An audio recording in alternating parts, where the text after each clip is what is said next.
राहुल गांधी की अपील ज्योतिरादित्य सिंधिया पर भारी पड़ती हुई दिखाई दे रही है। राहुल गांधी ने ऐलान किया था कि जो लोग किसी कारण से कांग्रेस छोड़कर दूसरी पार्टियों में चले गए हैं, लेकिन उनकी विचारधारा अभी भी कांग्रेस की है, तो वो पार्टी में वापस आ सकते हैं। कांग्रेस ने अपने नाराज सभी नेताओं के लिए पार्टी के दरवाजे खोल दिए हैं। राज्य इकाई को अगर कोई परेशानी नहीं है, तो पुराने कांग्रेस नेताओं की वापसी में कांग्रेस को कोई परेशानी नहीं है। इसके बाद प्रियंका गांधी ने ग्वालियर में दस्तक दी और यहाँ भी कांग्रेस महासचिव प्रियंका गांधी ने सिंधिया पर बहुत ही हल्के अंदाज में टिप्पणी की। साफ कर दिया कि सिंधिया उनके लिए जरूरी मुद्दा नहीं है। जो जरूरी मुद्दे हैं वो उन पर ही बात करेंगी। पहले राहुल और फिर प्रियंका गांधी के तेवरों के बाद अब सिंधिया कैंप में भगदड़ की स्थिति बन गई है। सिंधिया के साथ बीजेपी में आए अधिकांश नेता कांग्रेस में वापसी की कोशिश में जुट गए हैं। दल बदल का जो खेल 2020 में खेला गया था, अब एक बार फिर से खेला जा रहा है। अंतर इतना आया है कि 2020 में नेता कांग्रेस छोड़कर बीजेपी में जा रहे थे, लेकिन इस बार नेता बीजेपी छोड़कर कांग्रेस में जा रहे हैं। बीजेपी में भगदड़ की स्थिति बन गई है। इस भगदड़ को रोकने के लिए बीजेपी हाईकमान भी सक्रिय दिखाई दे रहा है। सीएम शिवराज सिंह चौहान और प्रदेश अध्यक्ष बीडी शर्मा को नाराज नेताओं को मनाने की जिम्मेदारी सौंपी गई है। सिंधिया और कैलाश विजयवर्गीय को भी काम पर लगाया गया है। नरेंद्र तोमर को भी नाराज नेताओं के संपर्क में रहने के लिए कहा गया है। इस मन मनोवक के बाद भी मामला थमता हुआ नहीं दिख रहा है। ये सारी कोशिश बेकार दिख रही है। सिंधिया के साथ आए नेता तो वापसी कर ही रहे हैं। सिंधिया के चलते बीजेपी के पुराने और दिग्गज नेता भी कांग्रेस में आसरा ढूंढ रहे हैं। पूर्व सीएम कैलाश जोशी के बेटे दीपक जोशी तो पहले ही कांग्रेस में शामिल हो चुके हैं। दरअसल दीपक जोशी बागली सीट से विधानसभा चुनाव लड़ते थे।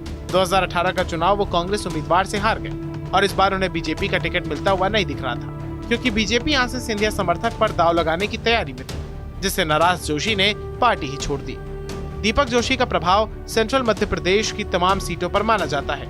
इसके बाद तो सिंधिया कैंप के नेताओं ने भी घर वापसी शुरू कर दी। पहले भी शिवपुरी के सिंधिया समर्थक पूर्व जिला पंचायत अध्यक्ष बैजनाथ यादव ने भाजपा से नाता तोड़कर कांग्रेस का हाथ थाम लिया। इसके बाद भाजपा जिला उपाध्यक्ष राकेश गुप्ता भी बीजेपी छोड़कर कांग्रेस में शामिल हो गए। ये लोग अपने साथ इतना बड़ा काफिला लेकर भोपाल के कांग्रेस दफ्तर में पहुंचे थे कि वहां पर आसपास जाम की स्थिति बन गई थी। और अब सिंधिया कैंप को एक और जोरदार झटका लगा है। रायसेन के दिग्गज नेता और सिंधिया समर्थक गगन दीक्षित कांग्रेस में शामिल हो गए हैं। दीक्षित अपने साथ कांग्रेस के पूर्व विधायक निशंक जैन को भी साथ ले गए। दोनों नेता पूर्व मुख्यमंत्री कमलनाथ के निवास पर पहुंचे। साथ में सांची जनपद अध्यक्ष अर्चना पोर्ते 6 जनपद सदस्य भी शामिल थे।